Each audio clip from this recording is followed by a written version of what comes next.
mobile mobile നോക്കടാ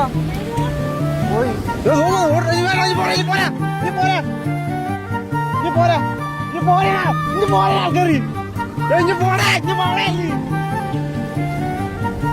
mobile പോയത് പോട്ടും കുഴപ്പമില്ല